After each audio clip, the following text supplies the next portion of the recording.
이것을 영어 한 단어로 표현하면 인터치라고 말할 수 있겠습니다.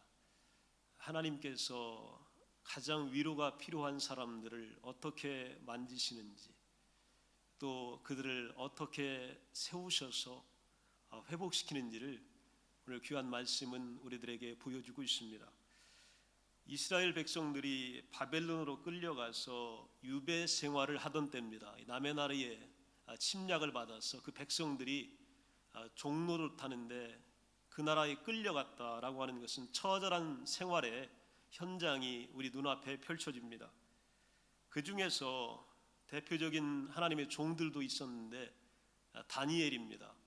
다니엘은 기도하는 하나님의 종이었습니다.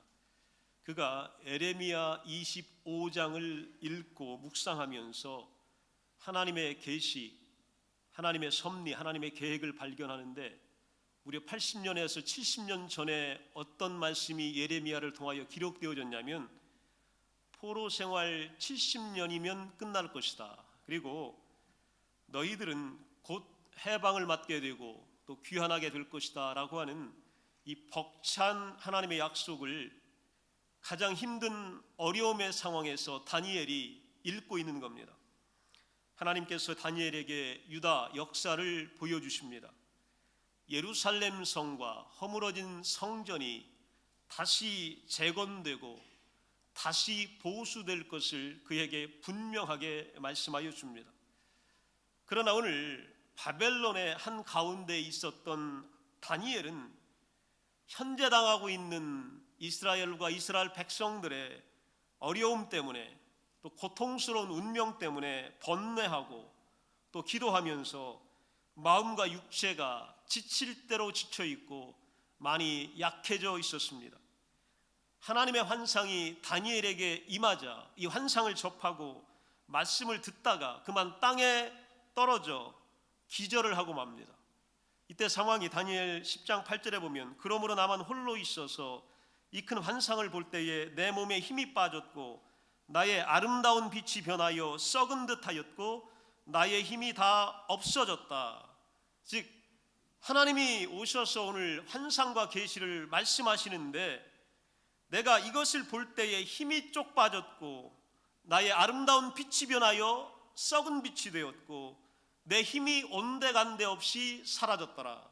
이게 바로 다니엘의 오늘의 현상입니다. 다니엘뿐만 이러겠습니까? 인간은 깨지기 쉬운 질그릇에 불과합니다. 자기 몸 하나 지탱하기 어려워서 쓰러지고 넘어지고 자빠지고 때로는 상처 입을 때가 많이 있습니다. 때로는 목적지를 잃어버리고 방황하며 정처 없이 떠들고 갈 데가 없고 의지할 데가 없는 나그네요 방랑자의 모습으로 하루하루를 살아갈 때가 많이 있습니다. 이럴 때에 누군가의 따뜻한 위로와 격려가 없으면 소생하기 힘들 정도의 낙심에 빠질 때가 왜 다니엘만 그러겠습니까? 왜 그 시대 사람들만 그러겠습니까? 오늘 여기에 있는 많은 사람들도 이러한 삶의 정황에서 어려움의 고통 가운데서 기진맥진하여 쓰러져 있으며 위로를 기다릴 때가 있을 겁니다. 이때에 누군가의 따뜻한 위로가 필요하고 격려가 필요합니다. 만약에 누군가가 위로하거나 격려하거나 도와주지 않는다면 참 힘들 거예요.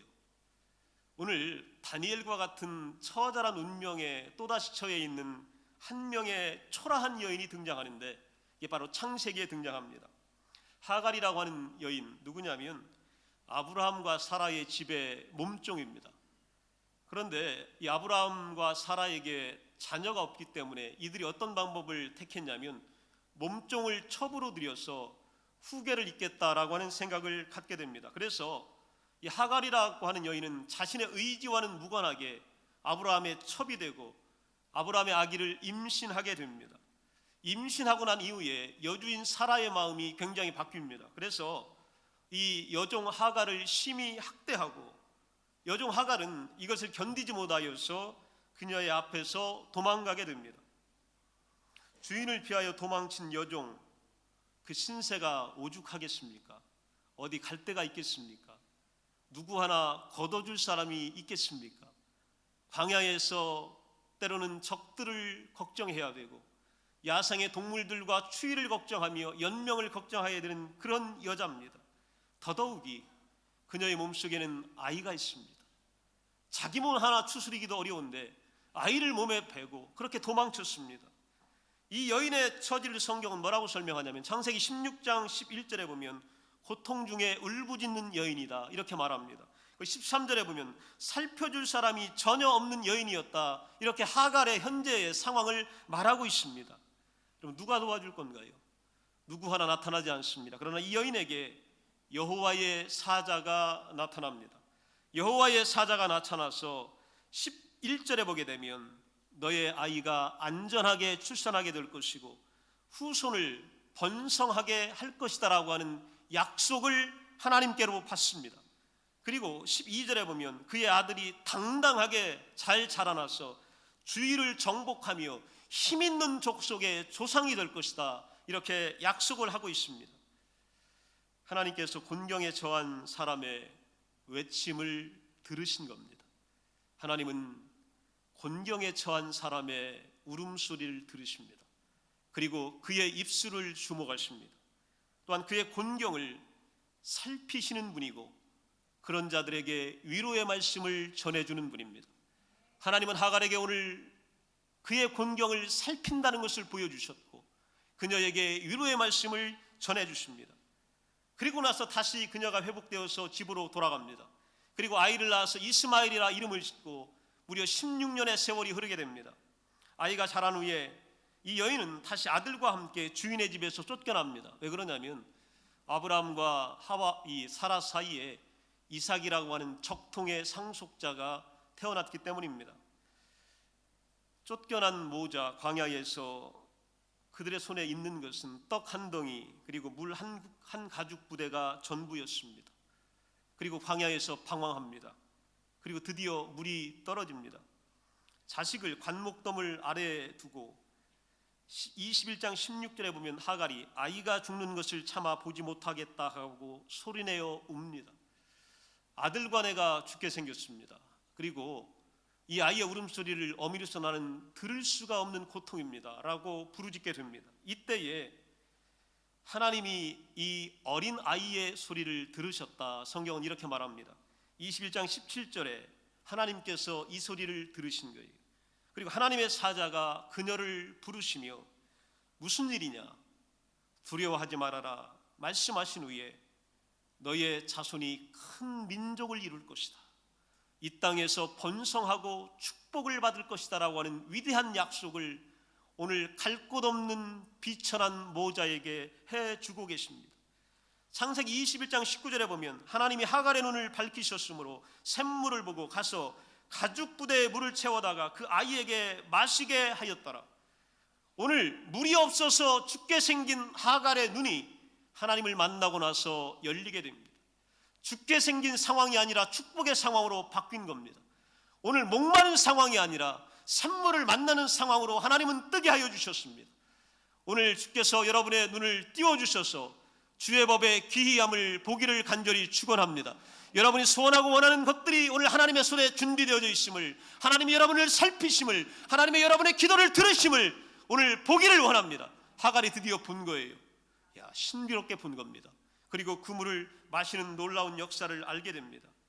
하나님의 위로, 하나님의 회복이 이 가련하고 비천한 모자를 살려냈습니다. 오늘 똑같은 상황이 다니엘 앞에 펼쳐진 거예요. 기진맥진해서 기절에 누워있는 다니엘에게 하나님께서 나타나셔서 직접 말씀하는 정도가 아니라 그의 손을, 그의 몸을, 그의 입술을 만지십니다. 보듬어 주셔요. 그리고 느끼게 하여 주십니다.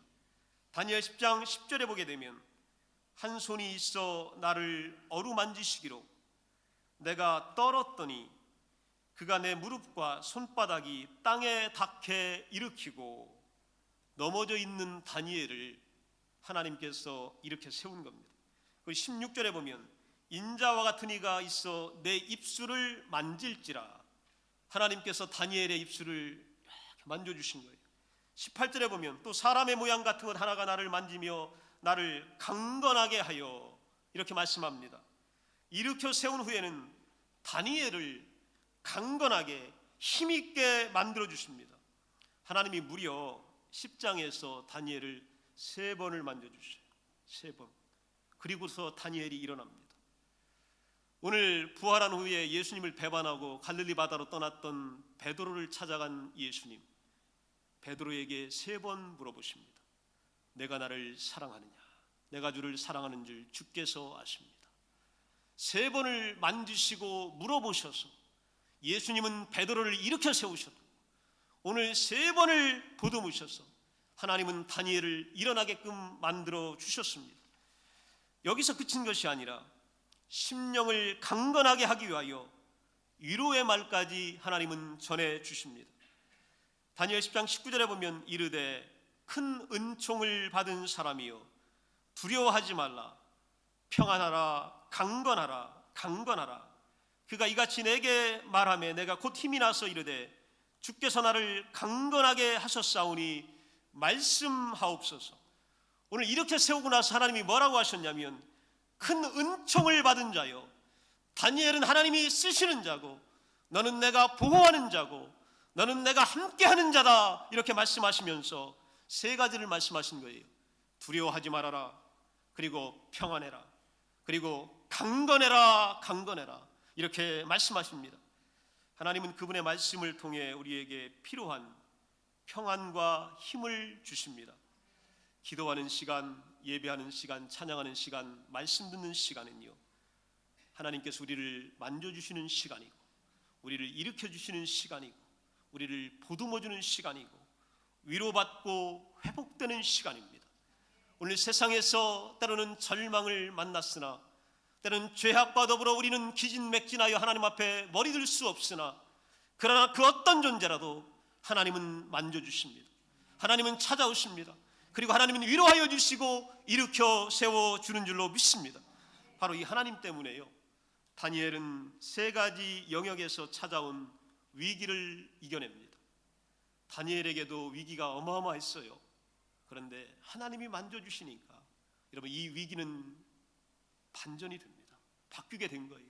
첫 번째 위기는 바로 뭐냐면 일터에서 다니엘은 만났습니다. 다니엘이 남의 나라 히브리 사람이 바벨론에 와서 총리가 되고 승진했다는 소식을 들은 다른 관리들은 그를 시기하며 어떤 생각을 했냐면 제거해야 되겠다라고 하는 모략과 계략을 꾸밉니다. 세상을 하나님의 사람들은 어떻게 바라보느냐, 또 세상이 우리들을 어떻게 바라보느냐, 이게 굉장히 중요합니다. 믿지 않는 세상은 우리 하나님의 사람들이, 신자들이 유능하고 재능을 가지고 있다고 하더라도 높은 지위에 오르고 영향력이 그대로 살아있는 것을 원치 않습니다. 세상은 하나님의 사람들이 실패하기를 원하고 하나님의 사람들이 곤두박질 치기를 원하고 하나님의 사람들이 제거되기를 원하고 하나님의 사람들이 좌절하기를 원해요. 일터에서 다니엘은 이런 위기를 만나게 됩니다. 오늘 높은 지위에 올랐을 때에 그들이 어떤 일을 했냐면 허물과 그릇됨을 찾으려고 합니다. 성경에 보면요, 그들이 다니엘의 허물과 그릇됨을 찾아내지 못합니다. 6장 5절에 보면 그들이 이르되 이 다니엘은 그 하나님의 율법에서 근거를 찾지 못하면 그를 고발할 수 없으리라. 오늘 하나님이 지키고 계신 일터의 다니엘을 그 수많은 사람들이 건들지 못합니다. 다니엘은 오늘 하나님의 만져주심으로 인하여 위기를 이렇게 극복해 나가는 것을 보게 됩니다. 하나님의 빛은 언제나 어둠 속에서 일어나는 일들을 밝히 보여줍니다. 하나님의 빛 안에서 감추일 것은 아무것도 없습니다. 하나님은 모든 것을 계시하시고 밝히 보여주시며 알려주십니다. 사람들이 볼 수 있도록 다니엘에게 빛을 비추어 주셨습니다. 그래서 그 첫 번째 위기를 벗어납니다. 두 번째 위기가 찾아옵니다. 어떤 위기냐면 신앙생활의 위기입니다. 다니엘은 기도하는 사람입니다. 하루에 3번씩 창문을 열고 하나님께 기도했고 예루살렘 성전을 향하여 예배했던 귀한 종입니다. 근데 관리들이 어떤 생각을 했냐면 6장 7절에 보면 나라의 모든 총리와 지사와 총독과 또 법관과 관원이 의논하고 왕에게 한 법률을 세우며 한 금령을 세우실 것을 구합니다. 모든 오늘 충신들이, 모든 신하들이 다 의견을 모아서 왕에게 하나를 제안합니다. 바로 뭐냐면 기도를 금하는 법을 발표해 주십시오. 이렇게 왕에게 청합니다. 여기서 관리들이 어떤 말을 사용했냐면 나라의 모든 총리와 지사와 총독과 법관과 관원이 의논했다라고 말합니다. 모든 사람들이 다 의논했다라고 얘기합니다. 이게 여러분 거짓말이에요. 다니엘하고 의논한 적이 없습니다. 다니엘이 여기에 동의한 적이 없습니다. 그런데 모든 사람들, 다니엘도 그랬느냐? 다니엘도 그랬습니다. 그러면 내가 이 법령을 허락해도 문제가 없겠구나, 왕이 생각하도록 만들어낸 겁니다. 그리고 나서 왕에게 이 법령에 제거하여 주십시오, 이렇게 다니엘을 압박하고 다니엘이 기도하지 못하도록, 하나님을 만나지 못하도록, 처형되도록 이렇게 만드는 장면을 우리가 보게 됩니다. 속셈은 한 가지지요. 예배와 기도를 방해하겠다, 하나님을 만나는 일을 못하게 하겠다라고 하는 것입니다. 그러면서 결국은 사자굴에 집어넣겠다라고 하는 이 마지막 수순을 밟고 있는 겁니다. 그러나 이 법령도, 이 금지령도 다니엘이 하나님을 찾는 것, 기도하는 것을 막을 수는 없었습니다. 여러분, 하나님을 찾는 일, 기도를 내 삶과 죽음이 달린 중요한 문제로 여러분은 여기시나요?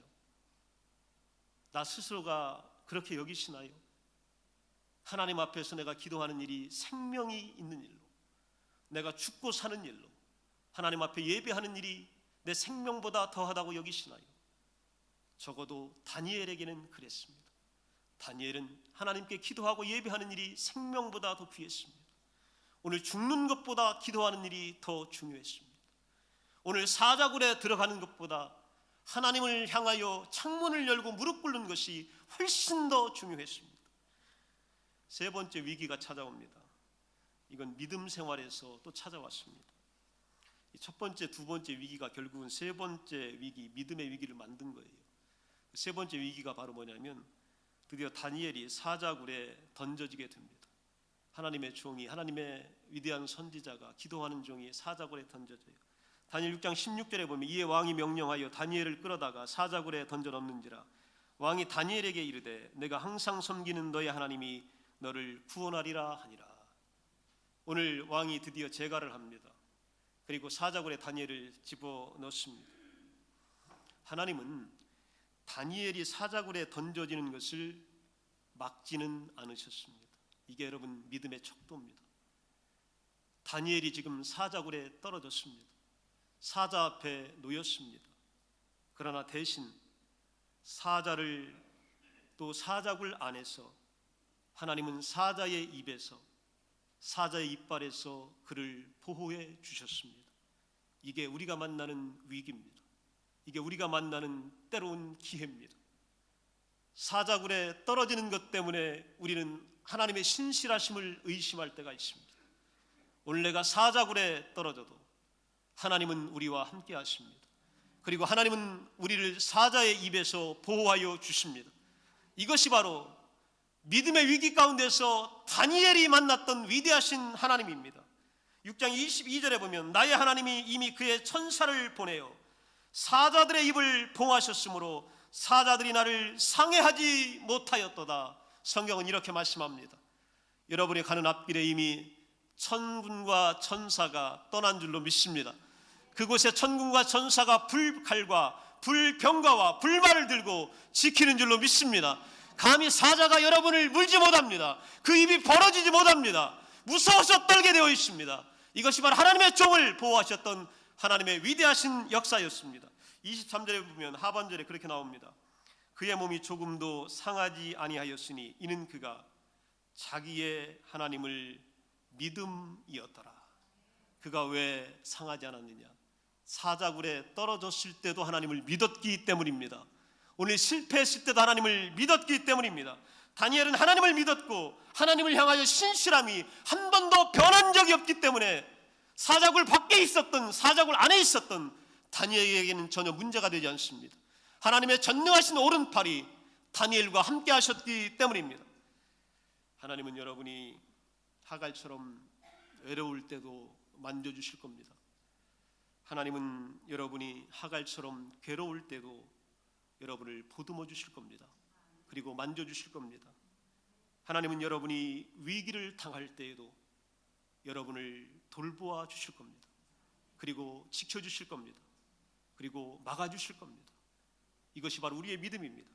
하나님은 때로는 우리가 연약할 때에, 우리가 지쳐 쓰러졌을 때에, 때로는 거기서 피가 나고 또 상처가 되고 고통이 될 때에도 하나님은 우리를 일으키실 겁니다. 그리고 그대로 놔두는 것이 아니라 우리에게 힘을 주실 것이고, 우리를 하여금 강건하게 하나님 안에서 세워지도록 만들어 줄 줄로 믿습니다. 우리가 하나님의 일들을 어떻게 말해야 될지 모를 때에, 어떤 선택을 해야 될지 모를 때에, 어떻게 판단하고 어떤 결론을 이끌어야 될지 모를 때에 예레미야에게 하나님은 이렇게 말씀하여 줍니다. 1장 9절에 보면 여호와께서 그의 손을 내밀어 내 입에 대시며 여호와께서 내게 이르시되 보라 내가 내 말을 내 입에 두었노라. 여러분, 어떤 말을 해야 될지 모를 때에 하나님은 하나님의 말씀을 여러분의 입에 둔 줄로 믿습니다. 여러분의 입을 통해 하나님의 말씀이 나갈 줄로 믿습니다. 왜냐하면 우리는 하나님의 양이기 때문에 그래요. 우리는 목자의 음성을 듣는 자들이에요. 우리는 절대로 이리와 사잣대가 아닙니다. 우리는 목자의 음성을 듣는 하나님의 양이기 때문에 하나님의 음성이 내 귀에 임하고 내 입에 들려지면 우리는 하나님의 말을 하는 겁니다. 예레미야는 이것 때문에 사명을 받은, 이것 때문에 일어서게 된 겁니다. 이 세상을 살아가며 또 교회를 섬길 때에 우리에게 필요한 것은 바로 이런 하나님의 만져주심입니다. 하나님의 다가오심이에요. 그리고 하나님의 일으켜 세워주심이고 강건케 하심입니다. 이것이 바로 하나님의 위로이고 이것이 바로 하나님의 위대한 회복의 역사입니다. 다니엘이 다시 강건할 수 있었던 것은 바로 주변의 사람들이 만진 게 아니에요. 주변의 사람들이 도와준 게 아니에요. 하늘의 존재가, 천상의 존재가 다니엘을 만져줬기 때문입니다. 여러분의 문제는 주변 때문에 해결되지 않습니다. 여러분의 문제는 환경 때문에 해결되는 게 아니에요. 여러분의 문제는 상황 때문에, 사람 때문에 해결되는 게 아닙니다. 우리 문제가 해결될 수 있는 유일한 길은 이 세상의 존재가 아니라, 이 땅의 상황이 아니라 저기입니다. 저기 천상의 존재, 저기 계신 하나님, 하늘에 계신 하나님, 우리의 창조자와 통치자 되신 하나님께서 우리를 만져주시게 되면 여러분은 일어섭니다. 여러분이 회복되는 거예요. 여러분에게 하나님의 영이 임하게 됩니다. 로뎀나무 그늘 아래에서 죽기를 원했던 엘리야, 누가 만져줬습니까? 사람이 아니에요. 하나님이 만져주시잖아요. 하나님의 영광의 무게 앞에 두려워 떨던 이사야의 입술을 누가 만져줬어요? 무슨 말을 해야 될지 몰라서 오늘 나는 어린아이고 나는 못한다고 하던 이사야를 누가 만져주셨어요? 하나님이 만져주셨어요. 하나님이 만져주시면 우리 하나님이 할 수 있는 거예요. 하나님이 만져주시면 우리 입에서 생명의 언어가 나가고, 우리 입에서 살리는 말씀이 나가고, 축복의 언어가 나가고, 복음이 나가고, 영생이 나가고, 십자가가 나가고, 보혈이 나가는 거예요.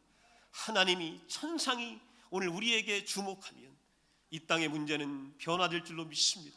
여러분, 놀랍잖아요. 하나님은 이런 분이에요. 우리는 이런 하나님을 믿습니다. 천상의 존재가, 하나님의 따뜻한 손길이 오늘 여러분을 만져주시기를, 또 강건케 하시기를 간절히 축원합니다. 다 함께 일어나시겠습니다.